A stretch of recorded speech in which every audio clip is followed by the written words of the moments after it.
Subject है jurisprudence और इसका जो नेक्स्ट टॉपिक है वो लीगल स्टेटस से रिलेटेड है।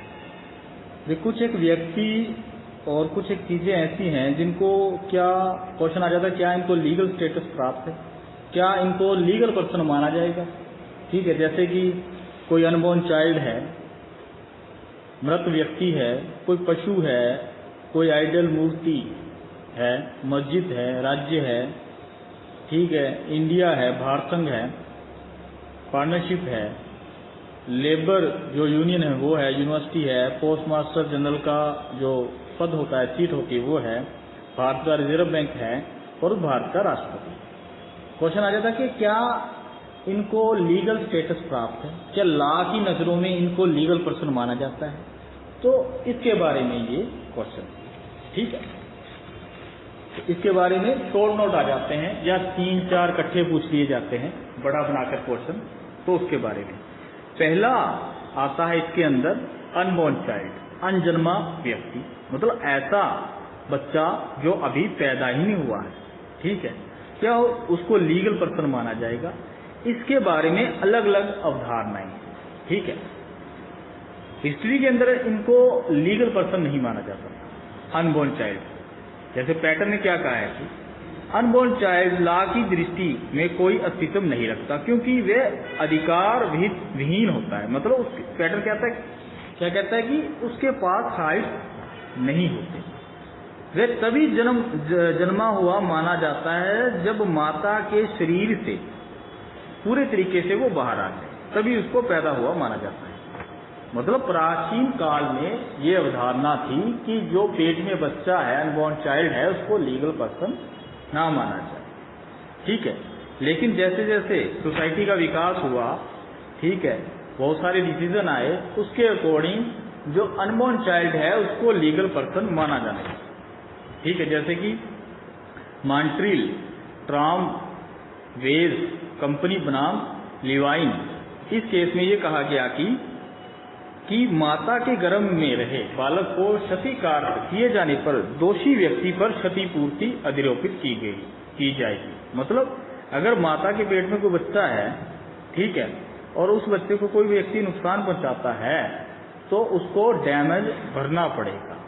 वाकर बनाम great north railway company of Ireland, इस मामले में यह कहा गया कि गर्भस्थ शिशु को लीगल पर्सन नहीं माना गया। लेकिन अब ये अवधारणाएं बदल चुकी है, अब ये नियम हट चुका है। अब जो शिशु है, चाहे वो बॉर्न मतलब गर्भस्थ शिशु है, पेट में है, उसको लीगल पर्सन माना जाता है। जैसे कि ट्रांसफर ऑफ प्रॉपर्टी एक्ट 1882 के सेक्शन 13 में क्या कह रखा है कि अनबॉर्न चाइल्ड के पक्ष में प्रॉपर्टी का ट्रांसफर किया जा सकता है। मतलब एक अनबॉर्न चाइल्ड है, उसके पक्ष में आज आप प्रॉपर्टी का ट्रांसफर कर दो, भी एक हिस्सा उसको मिलेगा, जब पैदा होगा तो प्रॉपर्टी उसको मिल जाएगी या 18 साल होने तक, मतलब उसका इंटरेस्ट तो बन गया। ठीक है, और एक केस था भगवंत बनाम राम जी, इसमें यह डिसाइड किया गया कि अगर पार्टीशन के समय गर्भ शिशु का कोई हिस्सा नहीं रखा गया, मतलब कोई बच्चा पेट में है, ठीक है, फैमिली का पार्टीशन हो गया लेकिन बच्चे का हिस्सा नहीं रखा, अगर वो बच्चा पैदा होता है, पैदा होने के बाद वो रीपार्टीशन करवा सकता है। ठीक है, दोबारा से विभाजन करवा सकता है। उसके अलावा आईपीसी के सेक्शन 312, 13, 316 के अंदर क्या माना गया कि गर्भस्थ शिशु जो पेट में है बच्चा, उसकी मृत्यु का करना क्या माना गया, एक क्राइम माना गया। जैसे अबॉर्शन वगैरह ये होते हैं ना, तो इस प्रकार क्या माना गया कि अगर कोई व्यक्ति ऐसा काम करता है जिससे पेट में शिशु की मृत्यु हो जाती है तो उसको क्राइम माना जाएगा। ठीक है, एक और केस था आर बनाम शेफर्ड, इसमें यह कहा गया कि गर्भस्थ शिशु के बारे में ऐसा कोई कार्य करना जिससे वो जिंदा पैदा ना हो तो वो क्या है, वो भी क्राइम है। तो इस प्रकार से ये क्लियर होता है कि जो पेट में है बच्चा, बॉम्बे है, गर्भस्थ शिशु है, उसको एक लीगल पर्सन, लीगल स्टेटस दिया गया, उसको एज ए लीगल पर्सन माना गया। ठीक है, विधिक व्यक्ति के रूप में स्वीकार कर लिया। उसके बाद दूसरे नंबर पर आता है मृत व्यक्ति, ठीक है, मरा हुआ व्यक्ति जिसकी मृत्यु हो गई है, जो मर चुका है, क्या वो लीगल पर्सन माना जाएगा? ठीक है।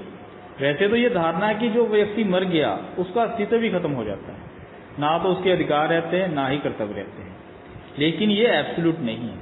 कुछ एक मामलों में, कुछ एक पर्पज के लिए उसकी जो लीगल एंटिटी है, उसका लीगल अस्तित्व है, वो बना रहता है। कैसे मामलों में? जैसे कि अपने जीवन काल में की गई वसीयत का एग्जीक्यूशन मरने के बाद किया जाता है। ये वसीयत के माध्यम से, जो विल है उसके माध्यम से मृतक की इच्छा को क्या करती है? क्रियान्वित करने का एक अच्छा उदाहरण। मतलब वसीयत कर दी, लेकिन इफेक्टिव कब होगी? मरने के बाद। क्लियर?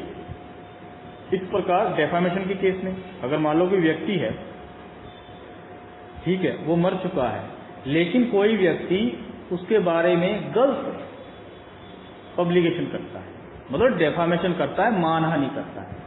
अब क्या उस व्यक्ति की मानहानि होगी? लेकिन वो तो मर चुका। यहां पर इसका आंसर ये है कि उस व्यक्ति की मानहानि डेफामेशन मानी जाएगी। ठीक है भाई, जीना भी स्टेटस है, मरना भी स्टेटस है। ठीक है, ये नहीं कि मरने के बाद आपके बारे में कोई व्यक्ति झूठा पब्लिकेशन करता रहे, जिससे आपका जो स्टेटस है, जो आपका नाम है, वो खराब हो। तो मरने के बाद भी ये राइट रहता है। और केस कौन लेकर आएगा? लीगल केयर, जो उनके उत्तराधिकारी हैं, बच्चे हैं, वो लेकर आएंगे, जो भी है वो केस लेकर आएंगे। ठीक है, उसके बाद आ गया पंडित परमानंद कात्रा बनाम यूनियन ऑफ इंडिया। ठीक है, इसके अंदर ये कहा गया कि मान लो किसी व्यक्ति को फांसी दी जाती है, तो उसके बाद वो बंदा मर जाता है, तो क्या उसकी बॉडी को वैसे फेंक दें? नहीं, जीना भी स्टेटस है, मरना भी स्टेटस है। तो मरने के बाद उसका जो अंतिम संस्कार है, दाह संस्कार है, ठीक है, वो विधिवत तरीके से होना चाहिए। ठीक है, उसके बाद केस आया कि आश्रय अधिकार अभियान बनाम यूनियन ऑफ इंडिया। इसमें यह कहा गया कि जो लवारिस बॉडीज मिलती है, शव मिलते हैं, जैसे कि नहर में तैर कर आ गया, समुद्र के किनारे पड़ा है, किसी ने सुसाइड कर लिया, कोई नहीं पता किसका है, कौन है, तो उसके बारे में ये कहा गया कि उसकी बॉडी को ऐसे फेंको मत, क्योंकि उसका जो स्टेटस है वो मरने के बाद भी है। तो भैया उसका जो अंतिम संस्कार है, दाह संस्कार है, वो विधिवत तरीके से होना चाहिए। मतलब इस प्रकार कुछ एक पर्पस के लिए जो मृत व्यक्ति है उसको लीगल पर्सन का मतलब स्टेटस मिला, कुछ एक पर्पस। उसके बाद आता है पशु, एनिमल। क्या इनको लीगल पर्सन माना जाए? आंसर है नहीं। ना तो ये अधिकार इनके कुछ होते हैं, ना ही इनके ऊपर ड्यूटी इंपोज की जाती है। ऐसी स्थिति में ये धारणा है कि पशु एनिमल्स लीगल पर्सन नहीं है, लेकिन कुछ प्राचीन प्रसंग ऐसे हैं जिनमें ये प्रतीक होता है कि मानव पशु भी विधिक व्यक्ति है। जैसे कि यदि कोई पशु अपने सींगों से किसी व्यक्ति की मृत्यु कर देता था, तो उसे उस पशु की पत्थर मारकर हत्या कर दी जाती। मतलब प्राचीन काल में कुछ केसेस ऐसे थे जिनके अंदर इनको लीगल पर्सन माना गया। जैसे कि अगर कोई पशु सींगों से किसी व्यक्ति को मार देता था, तो उसको भी पत्थरों से मारकर उसकी मृत्यु कर दी जाती, उसको मार दिया जाता था।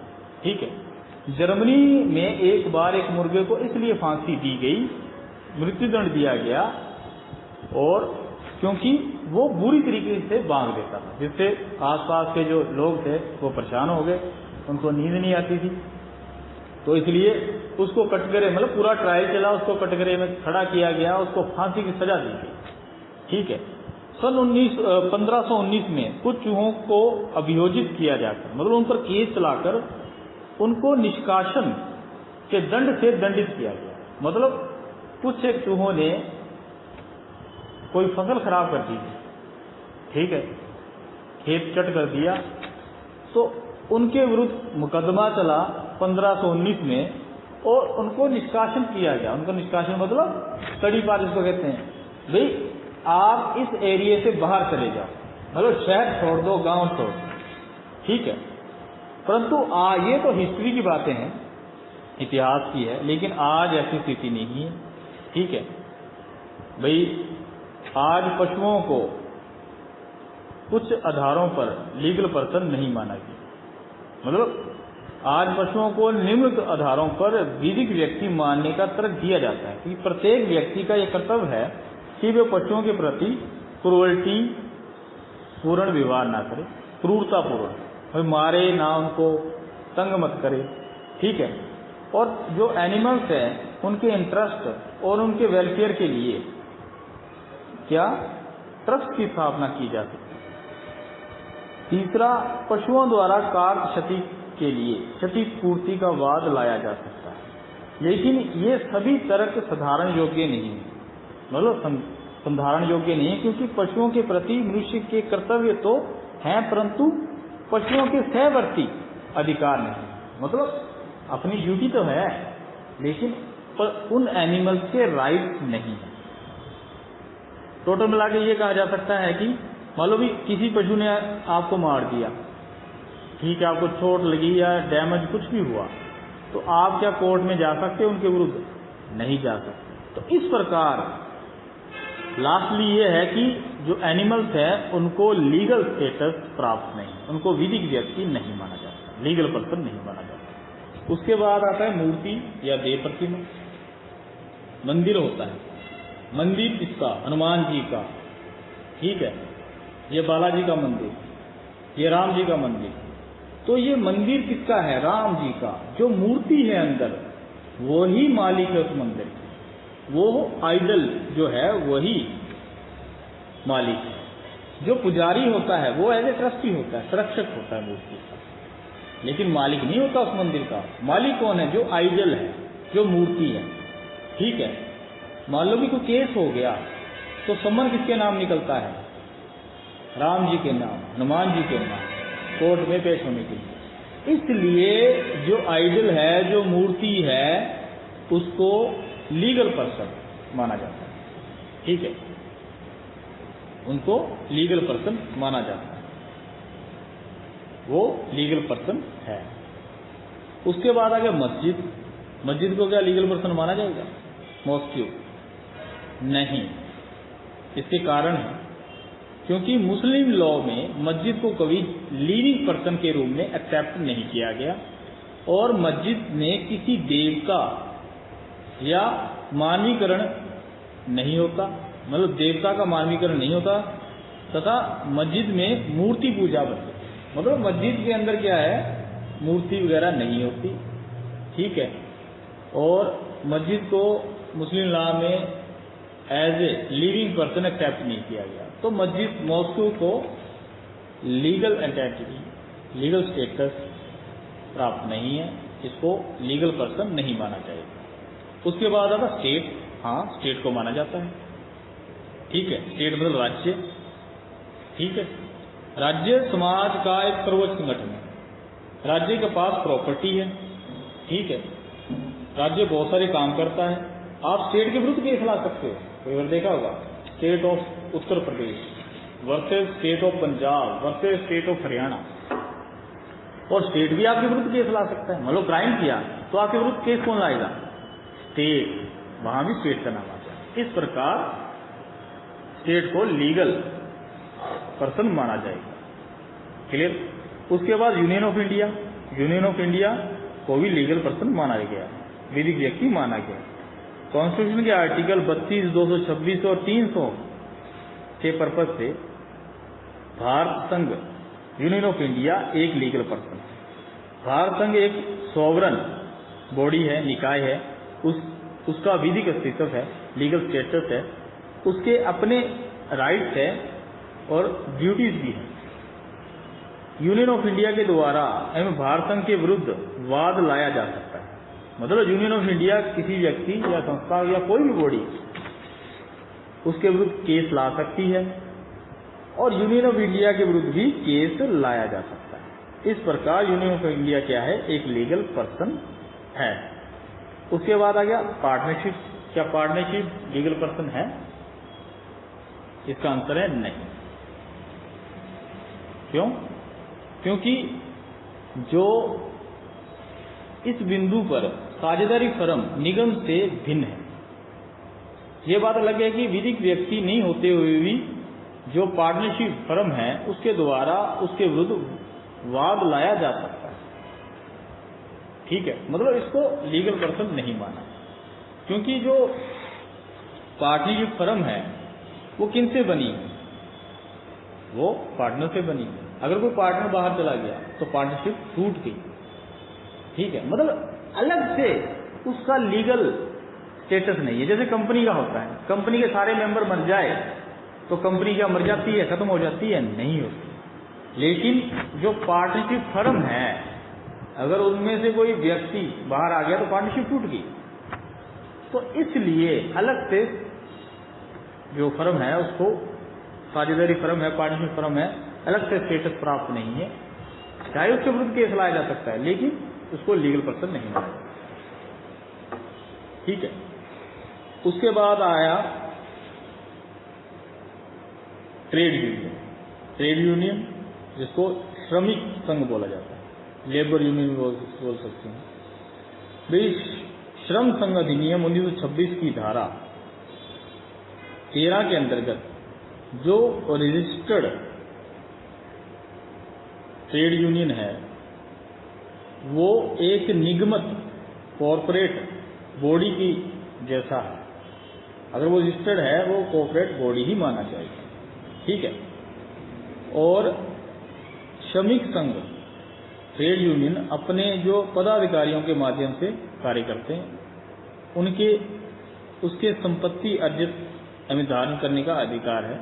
मतलब जो यूनियन है वो प्रॉपर्टी धारण कर सकता है, उसका जो उत्तराधिकार है वो परपीचुअल होता है, शाश्वत काल के लिए, मतलब फिक्स टाइम के लिए नहीं, लंबे समय के लिए।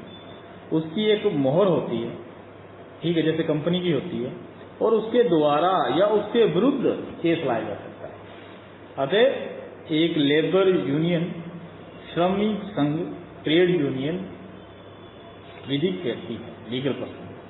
उसके बाद आ गया यूनिवर्सिटी, विश्वविद्यालय। क्या उसको लीगल पर्सन माना गया? हाँ, माना जाता है, क्योंकि जो यूनिवर्सिटी है वो प्रॉपर्टी धारण कर सकती है। ठीक है, कोई प्रॉपर्टी खरीद सकती है, धारण कर सकती है, उसकी एक मोहर होती है, उसके विरुद्ध भी केस कर सकते हो। मतलब यूनिवर्सिटी ने कोई ऐसा रूल निकाल दिया जिससे स्टूडेंट को नुकसान हो रहा है तो आप कोर्ट में जा सकते हो। ठीक है, और मान लो भी आपने कोई ऐसा काम कर दिया, मान लो नकल मार ली या कुछ ऐसा काम कर दिया, तो यूनिवर्सिटी भी आपके विरुद्ध केस कर सकती है। इस प्रकार जो विश्वविद्यालय है, यूनिवर्सिटी है, उसको भी लीगल स्टेटस प्राप्त है, उसको भी लीगल व्यक्ति माना जाता है, क्योंकि वो कॉर्पोरेट बॉडी है। ठीक है, उसके बाद आएगा पोस्ट मास्टर जनरल। ठीक है, ये क्या माना जाता है? Corporation of soul, corporation soul, इसको डिक्लेयर किया गया। कहाँ किया गया? पोस्ट ऑफिस एक्ट 1908 के सेक्शन 45(1). ठीक है, इसलिए इसको एक लीगल पर्सन माना जाता है। कॉर्पोरेशन सोल क्या होता है? जिसके अंदर एक व्यक्ति है, जैसे राजा इंग्लैंड का, एक सीट एक व्यक्ति, ऐसे ही पोस्ट मास्टर जनरल है, इसको भी यही स्टेटस प्राप्त है। ठीक है, कहने का मतलब पोस्ट मास्टर जनरल प्रॉपर्टी धारण करने का राइट रखता है, उसकी अपनी एक मोहर होती है, उसके विरुद्ध भी केस कर सकते हो आप, वो आपके विरुद्ध भी कर सकता है। इसलिए ये सारे लक्षण किसके हैं? लीगल पर्सन के, इसलिए इसको लीगल पर्सन माना गया। उसके बाद भारत का रिजर्व बैंक, इसको भी लीगल पर्सन माना गया। ठीक है, एक निगमित निकाय है। ठीक है, इसका जो उत्तराधिकार है, सक्सेशन है, वो परपीचुअल टाइम के लिए होता है, उसकी एक मोहर होती है, वो प्रॉपर्टी अर्जित कर सकता है, धारण कर सकता है, इसके विरुद्ध आप केस ला सकते हो, ये आपके विरुद्ध केस ला सकता है, ये इसलिए लीगल पर्सन है। भारत का राष्ट्रपति, ये क्या है? कॉर्पोरेशन सोल, एकल निकाय, जिसके अंदर एक ही व्यक्ति होता है। ठीक है, इसे लीगल स्टेटस प्राप्त है। राष्ट्रपति के पद पर व्यक्ति आते जाते रहते हैं, लेकिन लॉ के द्वारा जो ये सीट बनाई गई है, इसका जो स्टेटस है, इसका अस्तित्व है, वो हमेशा रहता है। इसलिए ये भी एक लीगल पर्सन है। कौन? भारत का राष्ट्रपति।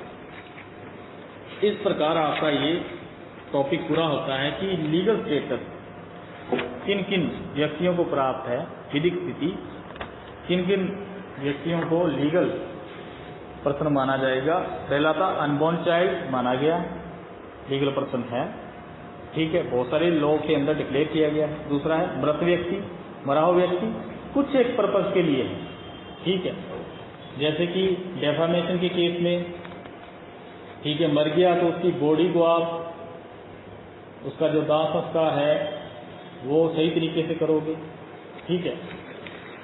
उसके बाद है पशुओं को हिस्ट्री में लगभग माना जाता था, लेकिन अब इनको नहीं माना जाता, ठीक है।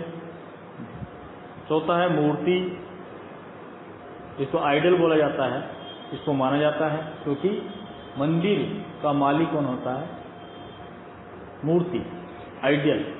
हनुमान जी का मंदिर, राम जी का मंदिर, तो मेन बंदा वो मूर्ति है, ठीक है।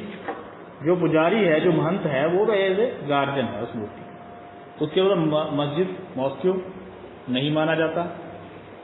उसके बाद स्टेट है, राज्य है, राज्य के विरुद्ध आप केस कर सकते हो, राज्य आपके विरुद्ध केस कर सकता है, लीगल पर्सन है। Union of India same state की जैसे लीगल पर्सन है। पार्टनरशिप फर्म, इसको नहीं माना जाता, ठीक है।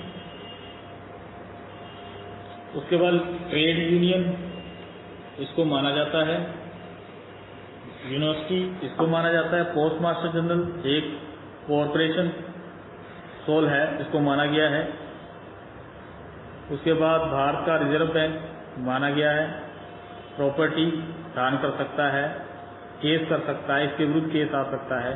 भारत का राष्ट्रपति ही लीगल पर्सन माना जाता है, ठीक है, इसको भी लीगल स्टेटस प्राप्त है, क्योंकि राष्ट्रपति के सीट पर कई व्यक्ति आते जाते रहते हैं, लेकिन जो सीट है लॉ के द्वारा जो बनाई गई है, उसका स्टेटस, उसका अस्तित्व हमेशा रहे। इस प्रकार आपका ये टॉपिक पूरा होता है।